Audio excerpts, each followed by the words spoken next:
Hi all, ಎಲ್ರಿಗೂ ನಮಸ್ಕಾರ. Welcome back to Teju kitchen and vlogs. ಇವತ್ತು ಒಂದು ಸ್ಪೆಷಲ್ ರೆಸಿಪಿನ ನಿಮ್ಮೊಟ್ಟಿಗೆ ಶೇರ್ ಮಾಡ್ಕೋಬೇಕು ಅಂತ ಬಂದಿದ್ದೀನಿ.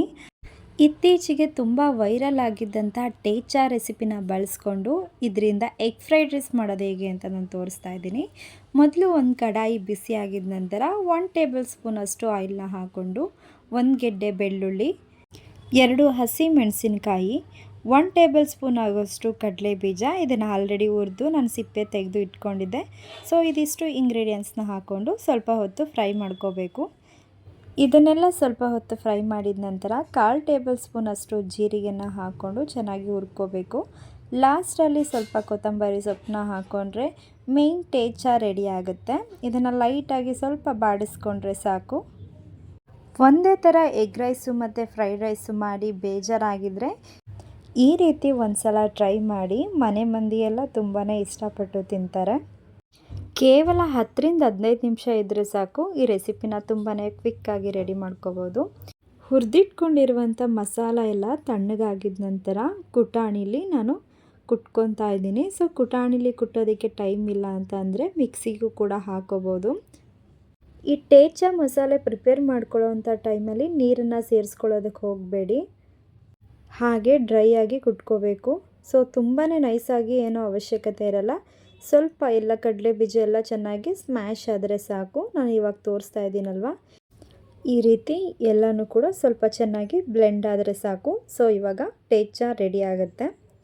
ಈ ಎಗ್ ಫ್ರೈಡ್ ರೈಸ್ಗೆ ಮೇನ್ ಮಸಾಲ ಇದೇನೆ. ಸೊ ನಾವು ಆಗಲೇ ಫ್ರೈ ಮಾಡ್ಕೊಂಡಿದ್ವಲ್ಲ, ಅದೇ ಕಡಾಯಿಲಿ 2-3 ಟೇಬಲ್ ಸ್ಪೂನಷ್ಟು ಆಯಿಲ್ ಹಾಕ್ಕೊಂಡಿದ್ದೀನಿ. ಆಯಿಲ್ ಬಿಸಿ ಆಗಿದ ನಂತರ 1 ಮೀಡಿಯಮ್ ಸೈಜ್ ಈರುಳ್ಳಿನ ಹಾಕ್ಕೊಂಡು ಸ್ವಲ್ಪ ಹೊತ್ತು ಚೆನ್ನಾಗಿ ಫ್ರೈ ಮಾಡ್ಕೋಬೇಕು.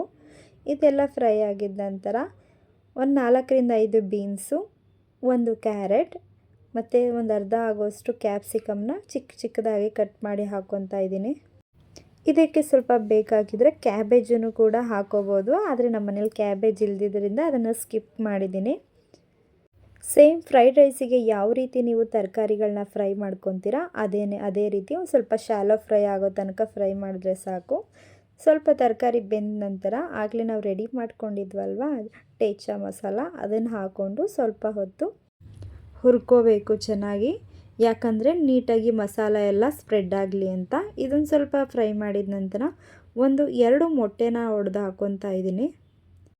ಮೊಟ್ಟೆ ಬೇಡ ಅಂತ ಅಂದರೆ ಮೊಟ್ಟೆನ ಸ್ಕಿಪ್ ಕೂಡ ಮಾಡ್ಕೋಬೋದು. ಮೊಟ್ಟೆ ಹಾಕ್ದೇನೆ ವೆಜ್ ಟೇಚಾ ಫ್ರೈಡ್ ರೈಸ್ ಆಗುತ್ತೆ. ಆದರೆ ಮೊಟ್ಟೆನೂ ಕೂಡ ಹಾಕಿ ಮಾಡೋದ್ರಿಂದ ಟೇಚಾ ರೈಸು ತುಂಬಾ ಚೆನ್ನಾಗಿ ಬರುತ್ತೆ. ಸೊ ಅದಕ್ಕೋಸ್ಕರ ಮೊಟ್ಟೆನ ಹಾಕ್ಕೊತಾ ಇದ್ದೀನಿ. ಮೊಟ್ಟೆ ಹಾಕಿದ ನಂತರ ನೀಟಾಗಿ ಎಲ್ಲನೂ ಕೂಡ ಚೆನ್ನಾಗಿ ಮಿಕ್ಸ್ ಮಾಡ್ಕೋಬೇಕು. ಎಲ್ಲನೂ ಕೂಡ ಚೆನ್ನಾಗಿ ಫ್ರೈ ಮಾಡ್ಕೊಂಡಿದ ನಂತರ ಇಲ್ಲಿ 1 ಕಪ್ ಆಗೋಷ್ಟು ರೈಸ್ನ ಹಾಕ್ಕೊತಾ ಇದ್ದೀನಿ. ಸೊ ಇಲ್ಲಿ ಇಬ್ರಿಗಾಗೋ ಅಳತೆಯಲ್ಲಿ ನಾನು ನಿಮಗೆ ಮಾಡಿ ತೋರಿಸ್ತಾ ಇದ್ದೀನಿ. 1/4 ಟೀ ಸ್ಪೂನ್ ಆಗೋಷ್ಟು ಗರಂ ಮಸಾಲ, 1/4 ಟೇಬಲ್ ಸ್ಪೂನ್ ಆಗೋಷ್ಟು ಚಿಲ್ಲಿ ಪೌಡರ್, ರುಚಿಗೆ ತಕ್ಕಷ್ಟು ಉಪ್ಪನ್ನ ಹಾಕ್ಕೊಂಡು ಚೆನ್ನಾಗಿ ಮಿಕ್ಸ್ ಮಾಡ್ಕೋಬೇಕು. ಇಲ್ಲಿ ಯಾವುದೇ ರೀತಿಯ ಸಾಸ್ಗಳನ್ನ ಬಳಸೋ ಅವಶ್ಯಕತೆ ಇಲ್ಲ. ಸಾಸ್ ಇಲ್ಲ ಅಂದ್ರೂ ಅಷ್ಟೇ ತುಂಬಾ ಚೆನ್ನಾಗಿ ಬರುತ್ತೆ.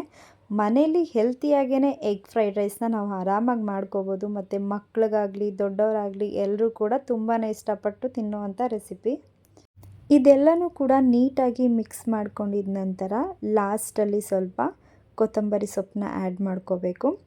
ಸೊ ಇದಿಷ್ಟಾದರೆ ಫೈನಲಿ ಟೇಚಾ ಎಗ್ ಫ್ರೈಡ್ ರೈಸ್ ರೆಡಿ ಆಗುತ್ತೆ. ಈ ರೆಸಿಪಿ ನಿಮಗೆ ಇಷ್ಟ ಆಗಿದ್ದರೆ ಪ್ಲೀಸ್ ಒಂದು ಲೈಕ್ ಮಾಡಿ ಮತ್ತು ನಿಮ್ಮ ಫ್ರೆಂಡ್ಸ್ ಆ್ಯಂಡ್ ಫ್ಯಾಮಿಲಿಗೆ ಶೇರ್ ಮಾಡೋದನ್ನು ಮರಿಬೇಡಿ. ಯಾರೆಲ್ಲ ಹೊಸದಾಗಿ ನನ್ನ ಚಾನಲ್ ನೋಡ್ತಾ ಇದ್ದೀರಾ ಸಬ್ಸ್ಕ್ರೈಬ್ ಆಗೋದನ್ನು ಮರಿಬೇಡಿ.